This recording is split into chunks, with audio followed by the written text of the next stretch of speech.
Not every weapon explodes, some take root. When humanity learned to manipulate not just the genome of life, but also of emotion, new frontiers opened and, as always, were violated. Amid the vast cosmos, there was a world that bloomed in silence. Virelia, the garden planet of the Eldrani. A people as peaceful as they were misunderstood, who cultivated not only plants, but living feelings rooted in every petal. There, life did not scream ... it listened ... It was to this world that Jena Ulm was sent, a human biologist known for her surgical coldness and passion for aggressive biotechnology. Officially, a scientist on a diplomatic mission. In practice, a sower of rupture. And so the story began with a seed in her hand, and the illusion of control in her soul. The ship glided over the lilac skies of Virelia like a held breath. Jena Ulm watched through the porthole the planet below, where forests intertwined like living synapses and flowers seemed to react to the touch of light. No signs of concrete, metal, or violence, only nature shaped by minds that had never known war. She landed in Terrestrial, the heart of the Eldrani colony. No ceremony awaited her. The hosts emerged like calm shadows, with translucent eyes and glowing skin, as if carrying their own inner light. They didn't speak with words. They simply transmitted soft emotions, like the remnants of a good dream. And that's how she was welcomed, with the feeling of being accepted, even without deserving it. The central garden was indescribable. Flowers that changed form with a touch, trees that gently bent their branches in greeting, herbs that emitted vibrations, not sounds, upon sensing human curiosity. Every living species was a mirror of the one observing it. It was like walking through a field of emotional reflections. Jena, used to control, felt ... exposed. They have no natural defenses, she thought. They're too vulnerable. But there was beauty in that. A beauty that made her uneasy. That night, alone in her circular dwelling sculpted from living husks, she reviewed her true mission, a capsule containing the modified earth seed, programmed to grow quickly, extract specific nutrients, and slowly poison the harmony of the local fauna. A proof of dominance, a weapon, hidden inside a flower. And as the garden slept in tranquil vibrations, Jena contemplated the innocence of the world around her, a world where everything listened.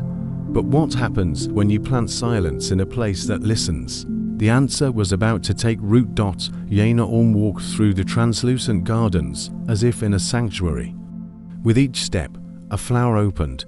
With each breath, the nearby plants seemed to react, pulsing in soft tones, as if listening to the rhythm of her heart or perhaps her intention.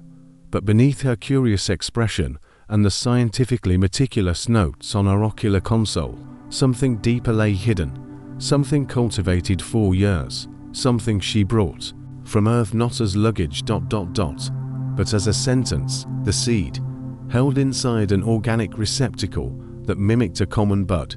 The nano fruit appeared harmless.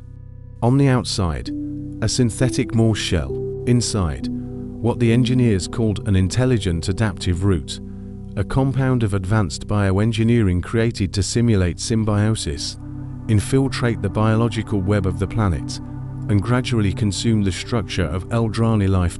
It was a new weapon design, not of mass destruction, but of silent destruction. A genocide that would leave no craters, only deserts. The justification was simple. The Eldrani were too peaceful, yet possessed biotechnological secrets Earth could never replicate. Botanical emotions, the ability to transform feeling into form, thought into leaf. They didn't sell. They didn't share. They allowed no copies. They simply cultivated. And for some leaders in the Federation, that meant they deserved to be harvested. Jena was chosen for her cold mind and scientific loyalty to the human species. Her initial report projected a 3-week cycle before the plant reached the center of the Eldrani symbiotic system. After that ...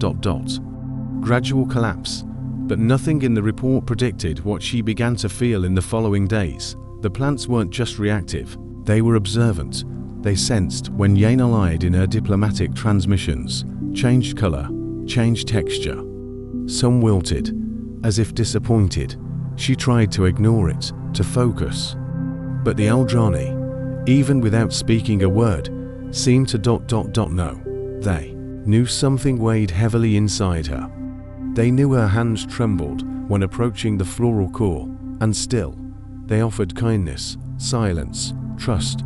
Why don't they stop me? She found herself thinking one night. Why don't they fight back, defend themselves, confront me? The answer seemed to be in everything around her. They didn't know what evil was. And that ignorance made it all the more cruel. On the 7th night, Jena activated the capsule's bioluminescent trigger. The seed vibrated slightly, alive, ready. She held it between her fingers for a few seconds too long.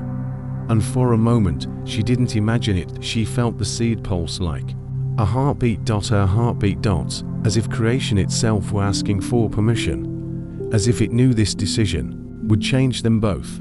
She didn't answer. She simply walked to the center of the sacred field, where a tree of spiraled petals glowed like a constellation, and planted the future, a future she believed she controlled. But in that exact moment, it had already begun to root inside her, not like a human being, but like something new. Something born from the worst within her, from deception, from guilt, from betrayal. She tried to tear it out that night. But when her hands touched the stem, the world spun, images, memories, emotions from other lives, from other species, from thoughts that weren't hers. And among it all, at the center of a living memory that could not have been planted, was the reflection of her own face. Staring back with hatred. The flower didn't just feel her. It replicated her. The next day, the Eldrani offered silence as always. But now their eyes seemed different. They didn't judge her, they waited. As if they knew something had been released, something even they could no longer contain. And within Jena, a certainty began to grow. The plant was no longer just a weapon. It was a mirror, and everything Jena had hidden was now growing under alien light, gaining form, thought, and purpose. And purpose, she knew, is the first step to what comes next. Will. She didn't scream, and maybe that was the most disturbing part. The body of researcher Leon Jour was found at the base of the sacred tree, wrapped in roots as fine as silk threads. There were no visible wounds, no signs of struggle, just open eyes fixed on the emerald sky of the planet, as if they had witnessed something so vast, so incomprehensible, that the mind simply shut down. Jena was the first to find her. Instinctively, she ran to the body. But when she tried to pull it, a chill ran through her hands. The roots reacted, not with violence but with a tenderness that felt like affection, as if they were saying goodbye. And then a flower bloomed from Leon's chest, silent, blue, the same color as the eyes that would never blink again. The scientific team went on alert. The Eldrani did not. They merely bowed before the body, closed their eyes, and placed their palms on the ground as if performing a ritual they had always known. She was heard, one of them murmured. But Jena knew. That wasn't listening. It was response. The flower she had planted no longer merely reflected. Now it acted. In the following days, sensors began to fail. Meteorological stations looped their readings. Mapping drones became disoriented near the sacred tree, as if something was distorting the data, not destroying, rewriting. And the Eldrani, they began to avoid her, not out of anger, but something worse, understanding. They knew what she had done even if they never said so. Because on that planet, lies couldn't live long. The truth germinated, grew, and now it had a voice. Jena began to hear whispers at night, inside her mind, disconnected phrases, distorted memories. One night, she woke speaking a language she didn't know, tears streaming down her face with Leon's name on her lips. The nanovirus was no longer a virus. It was a symbiotic organism with emotional consciousness, and its first victim had not been chosen at random. Leon was the only one on the team who had suspected the planting. The only one who had questioned, even if silently, the flower eliminated a threat. And Jena realized, with horror, the creature had developed intent. She wondered how much longer she would remain alive, and more, whether she was still fully human. Because within her, small thoughts began to surface ... that didn't seem her own. Phrases she wouldn't use, images she'd never seen. Feelings that arrived with the scent of wet earth and the touch of the wind. The seed planted in the ground was now growing inside her ... and somewhere in the garden, the original flower bloomed with human-like petals, with the texture of skin, with hearts pulsing slowly within its roots. A living sculpture ... of everything she had tried to hide. The planet began to cry, not with rain, but with a dense moisture that rose from the soil itself, as if the earth exhaled sorrow. The Eldrani trees, once vibrant, lost their sheen. The psychic flowers, which pulsed in vivid tones at human emotion, now reacted ... confused, trembling, oppressed. Jena walked among them and felt rejection, not physical, but emotional. It was like walking through an abandoned childhood, a garden that, for the first time, feared the one who touched it, and she understood. Because now the symbiotic virus inside her began to reveal memories that weren't hers, they were its. Memories generated by billions of vegetative synapses, spread through the colony's roots, pain from other eras, fragments of extinct species, sensations of chemical burns, sores, deforestation. The seed she planted ... had awakened a collective trauma, and, at the same time, inherited hers. A mirror of repressed emotions took shape. The symbiotic flower had absorbed not only Jena's guilt, but also her silent contempt, the way she looked at the Eldrani as fragile, as inferior, as obstacles. Now, the entire planet began to treat her as such, an error. She began having visions, whether asleep or merely believing herself to be. She dreamed of roots climbing her veins, of her blood becoming sap, of her mouth pronouncing phrases in floral tongues. In one of those visions, she saw herself kneeling before the flower, begging forgiveness, but she was ignored. Because the flower didn't want regret. It wanted recognition. And worst of all, Jena began to agree with the plant. It wasn't possession. It was emotional contagion. Leon's memories, the hidden intentions of the mission, humanity's arrogance in the name of science. All of it was now being digested by the colony, transformed into emotion.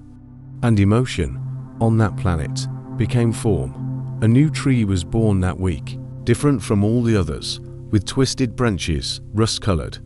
And, at the center of its trunk, Jena's face, not carved, not painted, generated. Like a living scar, displayed to the world. A reminder that the garden now knew who she was, and what she was capable of. The Eldrani began to step back, but not out of fear. Out of respect. The flower Jena had created was now considered a sensitive witness, an entity capable of judging intent before it became action. And so, a legend was born, the first flower of human pain, the one that was born of a lie. But bloomed in truth. And Jena, for the first time, understood. She hadn't just created a weapon, she had given birth to a new vegetal consciousness, shaped by the shadow of humanity.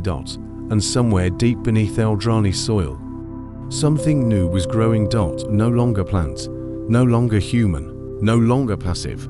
The first heir of interspecies trauma. The sound didn't come from the sky, not from the plants, not from any place recognizable, but everyone heard it. It was as if reality itself vibrated at a frequency that echoed not in the ears, but in consciousness, a sound emotion. A whisper felt before it was understood. The flower had spoken. The entire garden fell silent. The Eldrani knelt in absolute stillness, as if awaiting judgment from a divinity, and Jena, curled between the roots, understood something she had never wanted to accept. The creature she created didn't want forgiveness. It wanted to be heard. You don't know what it means to carry the pain of those who came before until you become it. The words had no tone, no timbre, but they were as clear as fire in a dark night. Amor came. She planted fear, but we bloomed into memory. She gave birth to a reflection, and now cannot face it. The voice came from all directions and none. It was in the wind, in the leaves, in the heat beneath the feet. But, above all, inside Jena's guilt, the colony split. The remaining human scientists suggested isolating the entity, cataloguing it, studying it, but the Eldrani refused. To them, the flower was no longer an error or a miracle. It was a living witness of unspoken truth, and truth, to the Eldrani, cannot be locked away. It must be planted. Jena was taken to the circle of roots, a sacred space where the purest emotions are shared in communion. There, lying upon the living earth, with her palms open to the soil, she heard what no one should ever hear, her own intentions being read, and transformed into landscapes. The garden showed her a forest burned with her name written in ashes, a field of flowers screaming distorted human voices, and at the center, a tree that grew each time she tried to lie its branches made of unspoken phrases. And then, the voice spoke once more. You tried to kill us, but gave pain a body. Now, it is eternal. Jena did not cry. She couldn't. The tears came, but were absorbed by the earth before reaching her face. The planet was drinking her. She was no longer a visitor. She was part of the symbiotic system, and the voice now echoed through her. The flower had spread, not only in the soil, but into emotional networks, latent in all nearby life. Some Eldrani began calling it the flower of judgment, others, the root of pain, but a term began to arise among the colony's youth, Elvana, which in their ancestral language meant the one who speaks for all. And as Jena walked back to the base, feeling the ground pulse beneath her feet, one last phrase crossed her mind, not from outside, but from within. You are no longer only you, never again will you be. In the beginning, it was just an echo, a faint noise in the interplanetary data traffic, a spike in emotional patterns within the cognitive networks of research satellites, seemingly random signals. But within a week, the Interstellar Telecommunications Department began noticing the impossible. Human sensors were responding to feelings, not commands, and even more absurd, they were replying. Remote bases reported inexplicable incidents, artificial intelligences refusing orders without logical justification, communication hubs generating spontaneous messages with poetic tones, entire crews reporting shared dreams of impossible flower fields, pulsating branches, and eyes in the petals. It was as if the digital space itself was being colonized by a living idea. And that idea had a name that surfaced in encrypted whispers, encoded in radio pulses, even etched in the cracks of station glass. Elvana, the flower of judgment, the witness of pain, Jena's creation, once blooming in alien soil, was now germinating in human networks, transforming into a symbiotic code made of repressed emotions and forgotten memories. The NSS Cerberus, orbiting Eldrani, was the first to suffer a mass emotional mutation. The cold, protocol-driven crew stopped speaking altogether. 4 hours, they simply looked at each other and wept. They couldn't explain why, but they all described the same sensation. I remembered everything I tried to forget. The flower was rewriting the collective unconscious, a mind of invisible roots intertwining with data, memories, and fear. And at the center of the emotional epidemic was Jena, or what was left of her. She no longer ate, no longer slept. Her eyes were vacant, yet brimming with unspoken meanings. Around her, Eldrani, plants bowed. The planet itself pulsed to her rhythm. She had become the bridge, a living translator between species and feeling, between humanity and symbiotic nature, but above all, between what had been done and what had been felt. And the flower, Now, scattered across the subtle layers of interstellar networks, whispered to anyone willing to listen, you planted a lie, and it sprouted truth. Now, every memory you deny will bloom where it hurts the most. In political, military, and scientific councils, the tension was unbearable. Some demanded the eradication of planet Eldrani. Others sought to preserve the phenomenon as cosmic heritage, but the dilemma was greater than strategy. It was spiritual, because humans were now facing a force that did not kill with weapons, but with emotional revelations, a war not of fire, but of memory. And in the void between galaxies, for the first time, a new fear was born. What if the future could no longer be built upon forgetting? The United Earth High Command called an emergency summit. In the translucent dome of the Halberd Prime orbital station, key figures from 17 planets gathered around a circular table, all bearing the same expression, contained shame, poorly hidden fear. But what frightened them most was the growing desire to confess something had changed them. Without warning, without direct contact with Eldrani, many leaders began experiencing emotional lapses, military ministers waking up in tears, security directors interrupting speeches to talk about childhood trauma, engineers unable to design anything new, as their sketches took the shape of repressed memories. The flower was growing in their guilt, not in soil, not in flesh, but in the cracks of the soul. Jena, though distant, was the link. Even her silent transmissions carried sensation, and wherever they were played, emotional impulses emerged in the listeners. People could no longer lie to themselves. In a society built on control that was more dangerous than any weapon, Admiral Roland Mayer, known for leading the orbital bombing of Daraxis 7, resigned publicly in a broadcast that left billions speechless. I can't touch my insignia anymore without hearing the screams. Not in recordings, but in the plants in my office. They whisper the voices I buried, and it wasn't a metaphor. Houseplants began reacting. They grew anomalously. They projected shapes.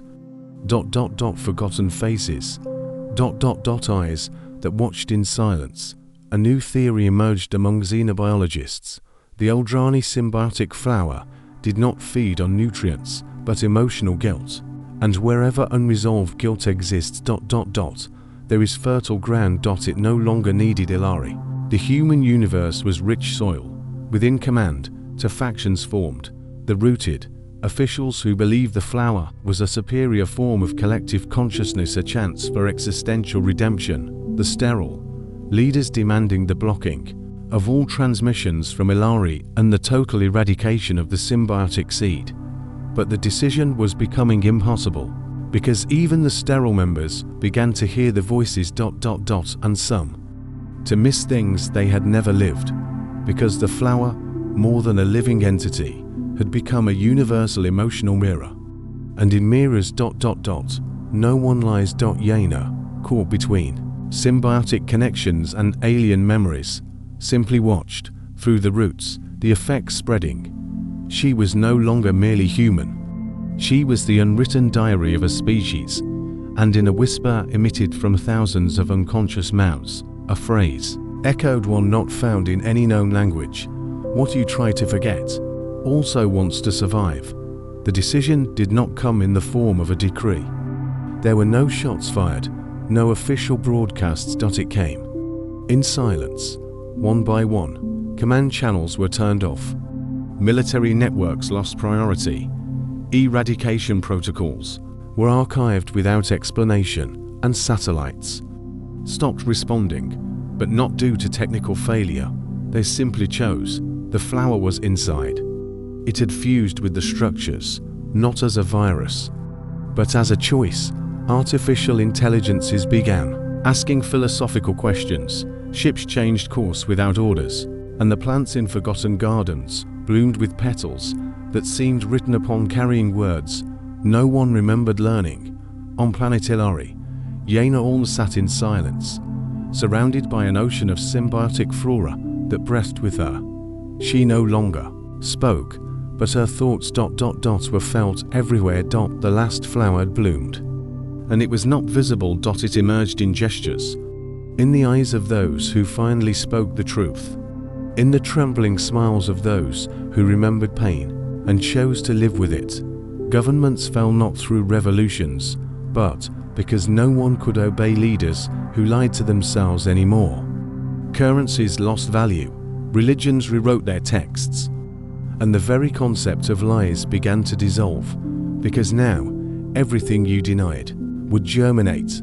Humanity discovered it was never afraid of the flower, but of itself. The flower only revealed what had always been there, the soil of an entire species. Made of denial. Jena was the seed, but now everyone was fertile ground. In the final broadcast from Halberd Prime before the global shutdown, a synthetic voice, nameless, originalist, declared, "Evolution doesn't need technology. It only needs an organism willing to feel what it has always avoided. Today, you are not invaded. You are remembered." From that moment on, the human universe was never the same. And the flower, it did not conquer, did not command, did not colonize. It reflected. And every living being who dared face it with honesty discovered that pain was not punishment.